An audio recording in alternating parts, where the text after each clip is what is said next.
Bienvenue sur Animation pour enfants. Bienvenue dans un monde d'animation où chaque histoire est une graine de valeur plantée dans l'imaginaire. Aujourd'hui, vous découvrirez le conte du secret de la gardeuse d'oie. Saviez-vous qu'une simple promesse peut transformer une princesse en servante ? C'est le destin tragique qui attendait notre héroïne, trahie par celle qui devait la servir. Dans cette histoire, vous découvrirez comment une princesse a été dépossédée de son royaume et de son identité, comment un cheval parlant nommé Falada est devenu son seul allié, et comment la méchante assistante a tenté de voler sa vie. Mais ce n'est pas tout.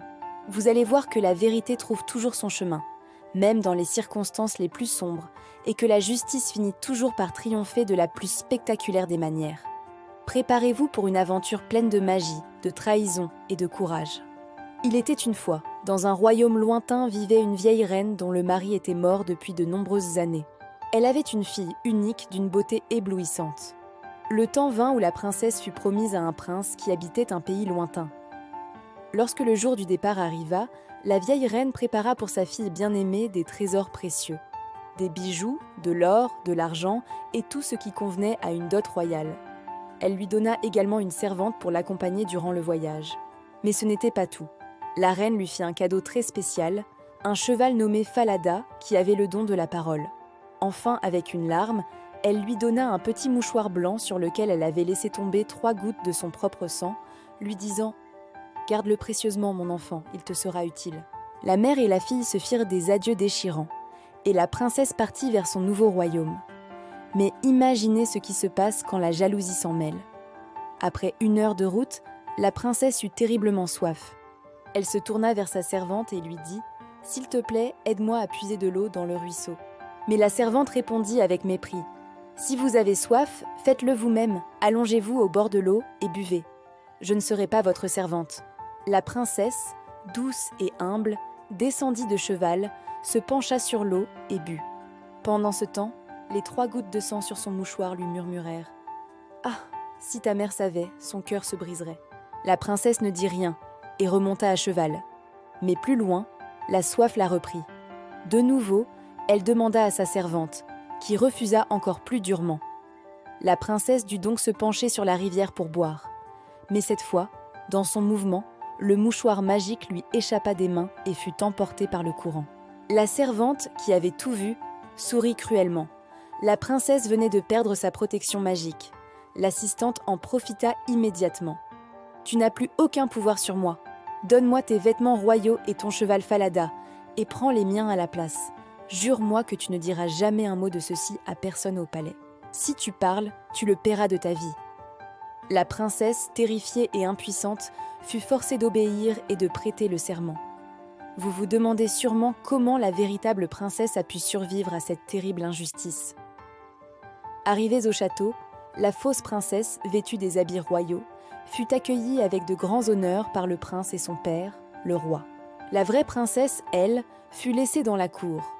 Le vieux roi, la voyant si délicate, demanda à la fausse fiancée qui était cette jeune fille.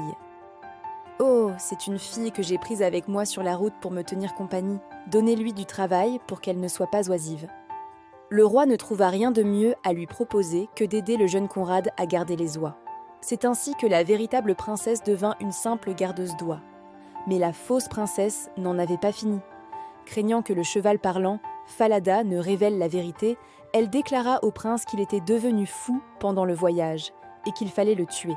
La vraie princesse la prit et supplia le bourreau de clouer la tête de Falada au-dessus de la grande porte sombre de la ville, afin qu'elle puisse le voir chaque jour. Le bourreau, pris de pitié, accepta. Chaque matin, en passant sous la porte avec ses oies, la princesse pleurait. « Ô Falada, te voilà pendue !» Et la tête répondait « Ô princesse, te voilà dégradée. Si ta mère savait, son cœur se briserait. » Le roi, intrigué par les rumeurs sur une gardeuse d'oies qui parlait à une tête de cheval, décida de l'espionner. Il l'entendit se lamenter et vit ses cheveux d'or pur briller sous le soleil. Il la convoqua et l'interrogea.